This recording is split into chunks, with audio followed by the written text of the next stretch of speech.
Enrico Gabaj, gazetari i Euronews Albanias, në bashkohet në këto momente në këtë transmetim të drejtë për drejtë. Enrico, të përshës të shohë që je jashtë ambienteve të stadiumit Air Albania, ku pritet tjetë dhe përballje me Andorën. Si është pjesëmarrja, si duket edhe atmosfera e ekipit brenda, natyrisht që ti ke informacion më tepër?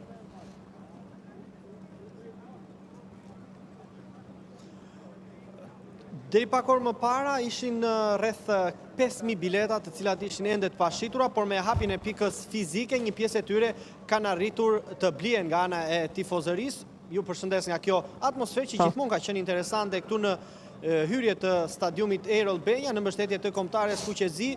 Duhet përmendur në fakt që me gjithë ato ndodhi, me gjithë ato ngjarje, le të themi përplasje, polemika mes tifozërive ose më saktë mes grupeve të tifozëve dhe Federatës Shqiptare të Futbollit, ka pasur një lloj ndikimi, nëse mund të themi kështu, pasi një pjesë e tribunave ende nuk ishin të plotësuara, parë kështu nga shitja e bëra online, mbetet për të parë se si ka shkuar ajo e shitjes së biletave në mënyrë fizike në pikën e cila ka qëndruar e hapur për gjatë gjithë ditës së sotme, aty ku një pjesë e tifozëve kanë mundur të sigurojnë biletat e tyre. Për të 6-ën herë, Shqipëria dhe Andora përballen me njëra tjetrën në të gjitha kompeticionet, është hera e tretë që këto dy skuadra do të përballen. Sigurisht në dy të mëparshmet ka qenë Shqipëria, e cila ka arritur të marrë rezultate pozitive në ndeshjet kualifikuese drejt Kupës së Botës.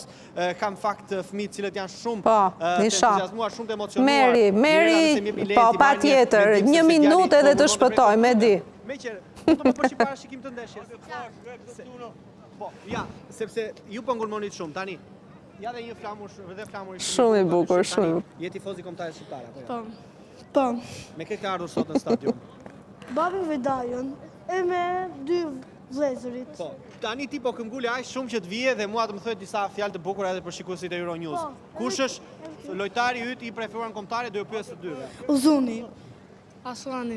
Uzuni. Edhe ti shikon futboll, ë? Po. E ke gati biletën sot? Po.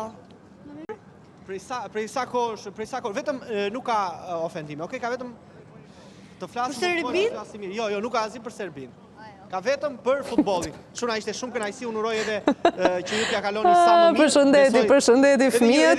Edhe diçka të fundit për trajnerin Silvinjo, çfarë mendimi keni? E kam takuar, është njëri shumë i thjeshtë dhe shumë i sjellshëm, po. Është bërë fiks shqiptar nga Lushnja, apo jo? Një ditë kur unë kam marrë nga servitja, unë kam parë një ditë atë, po unë e pyeta babina, kush është ai? Ai më tha profesori i Shqipërisë dhe unë se takova. E po sot ishte i pafat. Kjo, ishte i pafat, por sot do kemi fat të fitoj. Faleminderit çuna dhe si po thoshim pra ndjes. Mirëra ishim me tifoz të vegjël, të cilët natyrisht mbështesin kombëtarin, por përpara se të kaloj, pasi të përrirë së vërtetës kishin disa minuta që po ngulmonin kur do futesha live dhe unë... Patjetër, po, të gjithë mendjen e kanë tek Serbia, e kanë mendjen tek përballja që kemi me Serbinë. Edhe se aty është normale që të gjithë hapin një fjalor të dedikuar për ndeshjen. Në 7 qershor, po, deri në 7 qershor kemi kohë të kalojmë Andorën një herë. Më thuaj tani për sa i përket formacionit që do zbresi në fushë, po. Formacioneve, Silvinjo vjen me ndryshime, sa i përket vendosjes së kësaj ndeshje përballë Andorës, ju e thatë pak është ndeshja e dytë kualifikuese drejt Kupës së Botës, e para që luhet në vendin tonë, e nis Strakosha në port, Ali Balliu nga krahët në mbrojtje dhe Arlinda Jetje Gjimshiti në qendër. Julian Shehu debuton mbrëmjen e sotme së bashku me Aslanin dhe Laçi në mes fushë, ndërkohë që në sulm Hoxha Broja nga krahët qëndron në majën e sulmit në qendër Rej Manaj.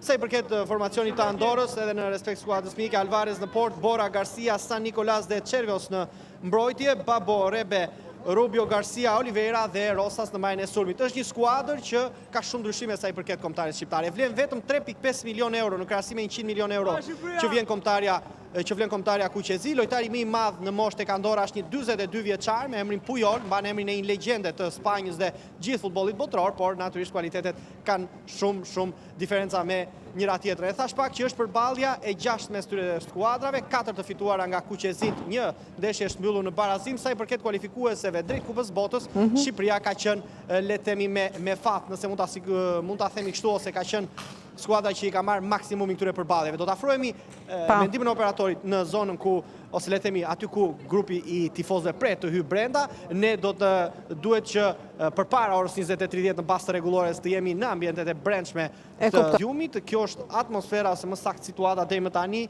Pjesa më e madhe e tifozëve kanë hyrë, një pjesë tjetër qëndrojnë këtu në hyrje për të ndjekur nga afër këtë ndeshje, që edhe pse kishte dyshime, tham pak që duke qenë se luajë ndaj një kundërshtari pa pretendime, por duket se shifrat janë të kënaqshme, mbetet për të parë pastaj se si do të jetë situata brenda stadiumit. E qartë, mirë. Enrico, unë të falenderoj, ke gjithkohën e dur për të hyrë në stadium për të ndjekur ndeshje dhe natyrisht për të raportuar në momentet të caktuara. Shpresojmë shumë në një fitore, duket se me Andorën e kemi një fitore të sigurt, megjithatë futbolli është 90 minuta dhe shka mund të ndodhi gjatë këtyre minutave. Faleminderit Enrico Gabaj. Ne do të kemi lidhje të tjera natyrisht pas përfundimit të ndeshjes, siç e thash, të gjithë shpresojmë që të ketë një fitore për kombëtaren tonë që vjen nga një humbje me Anglinë, për të kuptuar pastaj më tej se ku do të jemi në grup. Kemi një përballje me Serbinë datën 7 qershor dhe natyrisht që fitoria me Andorën është shumë e vlefshme, sepse nëse do të kemi edhe një fitore me serbët, atëherë situata për kualifikueset ndryshon, pasi nga Anglia, me të cilët jemi mundur në ndeshjen e parë dhe jo ndeshjen e kthimit, kemi më shumë avantazhe për të parë më pas se si do të jetë situata në ndeshjet e kthimit, në bazë të golave, në bazë të pikavarazhit. Gjithçka vlen për të bërë në një matematikë të ftohtë dhe të thjeshtë, por ajo që është më e rëndësishme është kemi fitoret e lehta në xhep dhe pastaj për të parë se si do të jenë përballjet e vështira.